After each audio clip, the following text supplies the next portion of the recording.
First of all, if I can, Dame Stephanie, to ask you to remark or comment on the things that the other panelists have said, to elaborate just in a minute or two, and we'll go from there.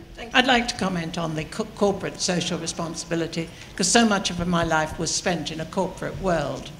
And today, in England, if I ask a young business person about corporate social responsibility, I will get quite a negative response. It will be corporate responsibility.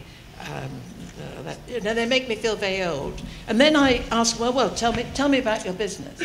And then they talk about their business totally in CSR terms. They talk about how they look after their staff, how they source their suppliers, how they look after their partners. And so I think it's a big opportunity for the not-for-profits to become part of an organization's branding. It's not something outside. It's integrated now into the business. I quite agree on that, and Jared, I'd like to ask you to respond. I just want to relay one brief anecdote from my experience. I happened to work in the executive management of one of Israel's high-tech companies, one of Israel's first high-tech companies, Aladdin Knowledge Systems, software security in Tel Aviv. And Yanki Margalit, the CEO of Aladdin, was one of the pioneers in Israel, and I was shocked at this because, having lived in Israel 15 years until that point, it was not something, as Dame Stephanie, you pointed out, that was necessarily part of the Israeli social environment, where, coming from America, where I grew up, it was very much so, where Yanki actually gave a day off a month, not to be taken as vacation, as a vacation day, but a day off for any employee that would volunteer in some sorts of social service capacity. In other words, moving beyond what you're talking about, Dame Stephanie, from providing services and important social support for employees, but allowing and encouraging and using those employees to impact on the wider environment. Now, Yanki Margalit was unique. This is back in the early 90s. Leading that effort in the Israeli society. Vered, since you brought up this issue of corporate responsibility and corporate involvement, how you see it developing further in Israeli society in terms of other either examples, Wertheimers or others, or any other comment you'd like to make on that, on the topic of corporate involvement here in Israel in the wider society. אתה מתאר מצב שהוא היום מאוד בשגרה בחברות, בהמון חברות. אני חושבת שזו שגרה שכבר עלתה רמה, כי היום באמת מעל הרבה יותר מהתנדבות של עובדים, אנחנו רואים הרבה מאוד השקעות, גם למשל במנטורינג של מנהלים בכירים, שמייעצים ושותפים בוועדי מנהלים של עמותות, בליווי של מנהלים בתוך עמותות. בנוסף, כמו שאמרתי מקודם, המגוון שבו העסק מעורב מאפשר הרבה מאוד השקעה בקהילה. אני לא אכנס כאן לדוגמאות כי זה מאוד מאוד ספציפי, אבל אם למשל יש לעמותה צורך במוצר זה או אחר של הארגון, אז לוקחים את המוצר הזה ומשקיעים בעמותה. בסופו של יום זה כסף, אבל המוצר הרבה יותר זמין, הרבה יותר קל לשנע אותו ולהפעיל אותו מאשר לשכנע את כל ההנהלה לתרום את הכסף. Just people may not know that the Schusterman Family Foundation, the primary resources for the foundation come from an energy concern called Samson. And that company, until recently, the family just divested themselves of most of their interests in the energy area, was a company that had over 1,000 employees. And Stacy Schusterman, who is Lynn and Charles's daughter, who ran the company, was a CEO who very much believed in CSR and in encouraging employees to participate and give back to the community. And there, most of the employees were in Tulsa, Oklahoma, and the vast majority of the employees were not Jewish. They were of different faith communities. And so they were encouraged to give to pluralistic, to secular causes. But one of the primary organizations that the employees rallied around, in addition to United Way, which is sort of the company giving and the corporate giving, is Habitat for Humanity, and built any number of homes every year for Habitat for Humanity. Very nice, very, very important. I want to take advantage of being the moderator of the panel, and let's face it, of course, everything that's been said so far is very important as a perspective, as background to some of the issues that are important to us. Now, and later in the day, there are all sorts of workshops and discussions going to some details about different elements of the fundraising mix, and whether it's social media, or how to make a pitch, or what have you. What I want to ask the four of you individually, put you in something of an uncomfortable position, and on behalf of those sitting here, who of course, as we've all acknowledged, whether we're British, American, Israeli, or otherwise, that it is funds which make these organizations run and able to do their good work. What is, if you could sum up in one sentence, or two I'll allow you, what is the best way to make a pitch, the most effective way to approach a donor to get them interested and to move to that next level? And Sandy, you said if you want to raise funds, ask their advice, and if you want their advice, raise. So I'm going to leave you for last because you've already given us one step towards that. But I'm asking all four of you, if an individual here came up to you in the corridor, which they wouldn't because we're all too polite for that, and said, look, Sandy, listen, Vered, PJ, Dame Stephanie, tell me, what do I got to do? What's the bottom line? What's the easiest, best, most effective, quick way to understand how do I raise money in this economic environment in particular? PJ, we'll start with you. I think what Sandy said actually was very good. I mean, you build up the donor as being important, and then he feels also that he's giving advice. But I think that there is no one solution. I've seen already an organization coming with a movie which was so touching, and we all cried in the room, and it had no effect. And I saw Amuta coming with only numbers, and it also had no effect. So I think you have to talk to me before we go to see the client, and let's find out who is the guy, what's the person, or what's the woman, to bring the right message to the right person. So it's tailor-made and not a finished solution. Okay, an individual approach. Vered?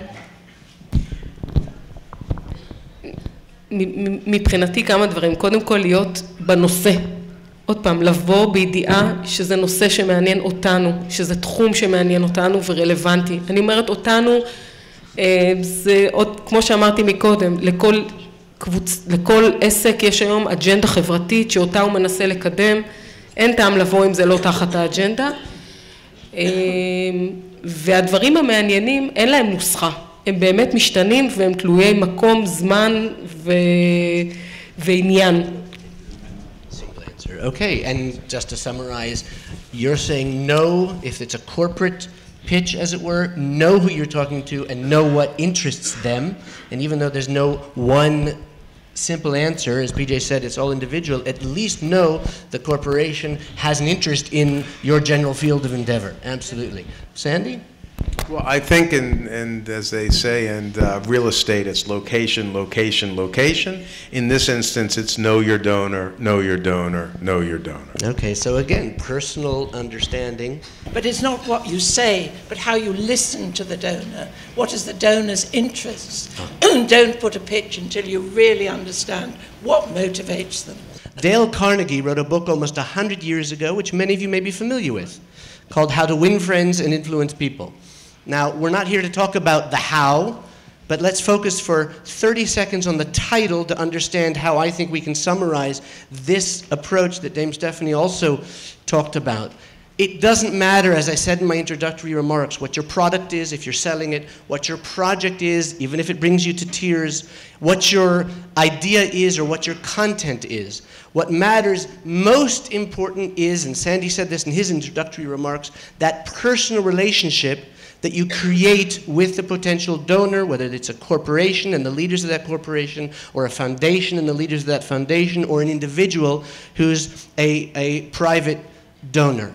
The passion which also PJ mentioned, that you bring to your project, the integrity, which Dame Stephanie talked about, the honesty and integrity that you have as an individual, is what is going to enable you to create a relationship with that potential donor, which then leads to both your asking his advice, as Sandy said, and wanting, genuinely, sincerely wanting to develop that relationship, which will then end up leading to an interest on the part of the donor in your project.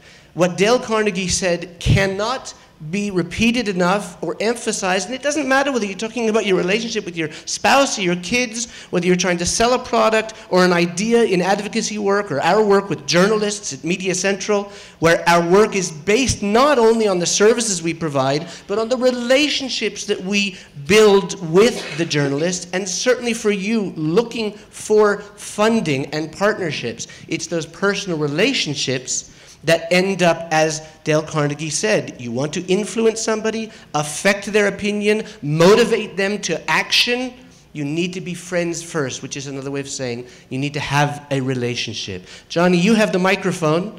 Let's take a few questions from, and as you're giving it out, please raise your hands if you have a question, and Johnny, you'll bring whilst I make my way over to you, first of all, PJ, I'd like to ask you advice about something. And I'm going to limit this because I hold the microphone. No speeches. Okay, only questions, and after 1 minute, the microphone will be taken away. Okay, Sandy? I just want to add one very, very important caveat, because we all agree it's know your donor. But there is a movement, for lack of a better term. Years ago, knowing your donor and developing the relationship was probably 98% of the answer. That is to say, once you develop that relationship, the donor may well give to the cause because of the relationship. More recently, that percentage has gone down dramatically. It's still critical.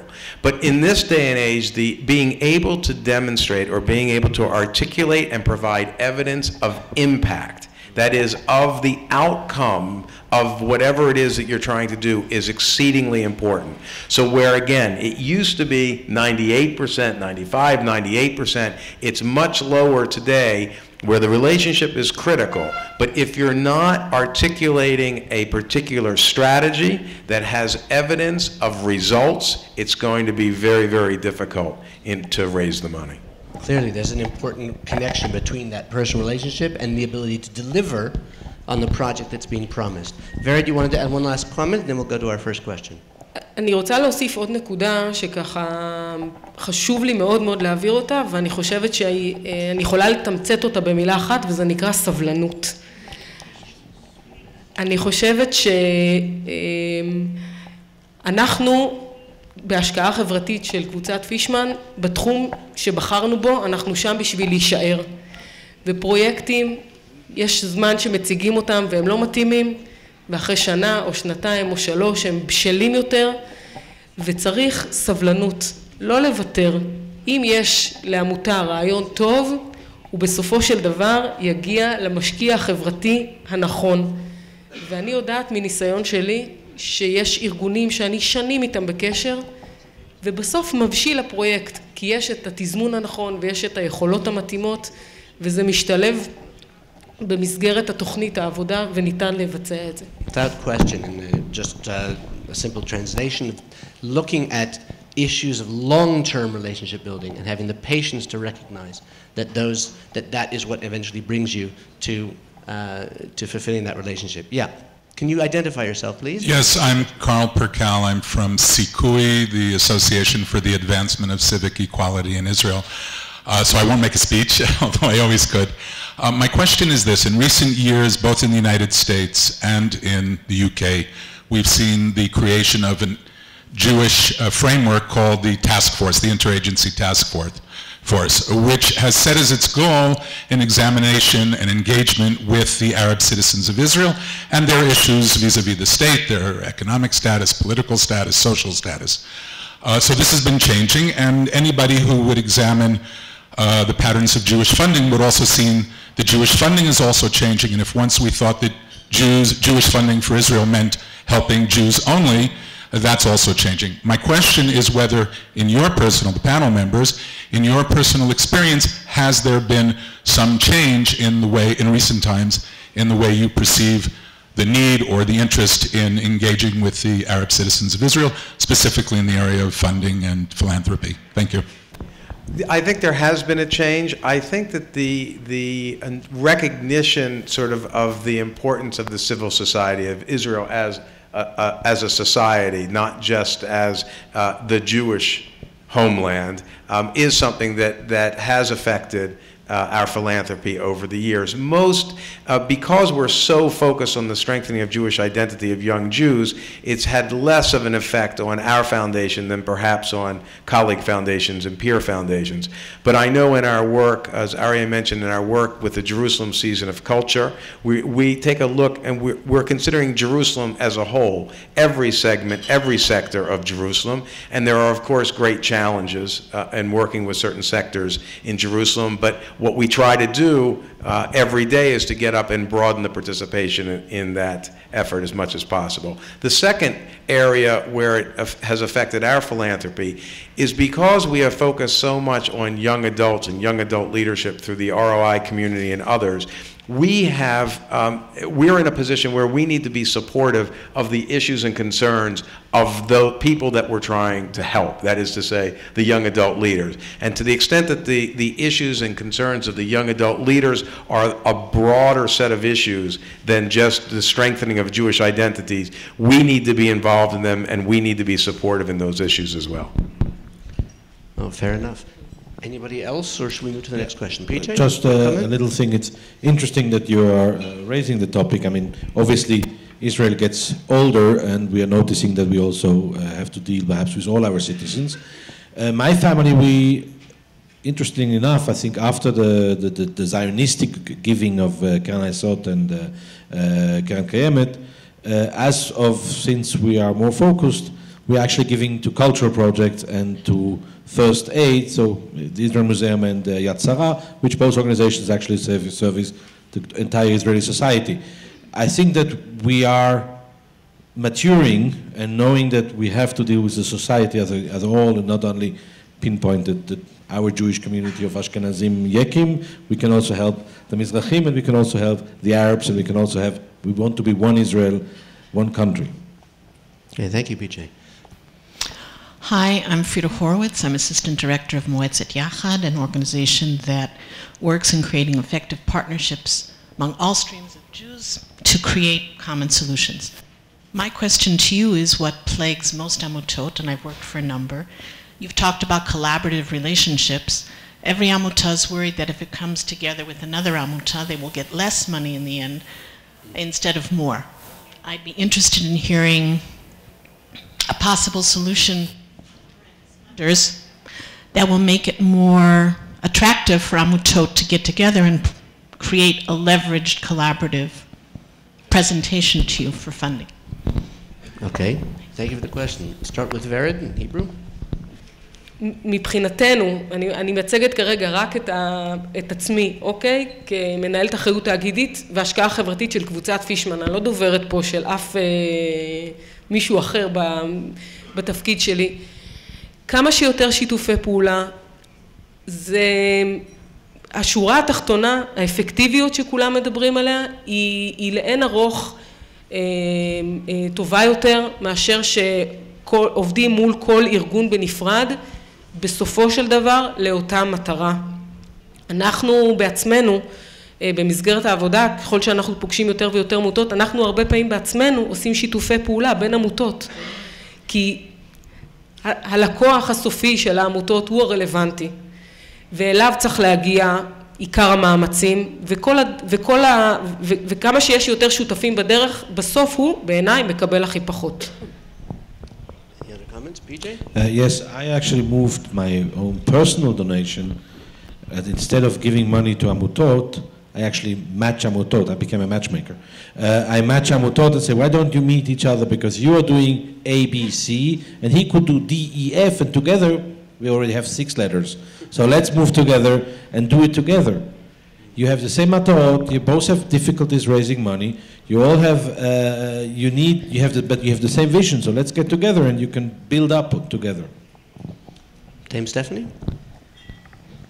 As a philanthropist, I receive a vast number of requests and asks every week, every day actually. And most of them I am going to respond in a positive way.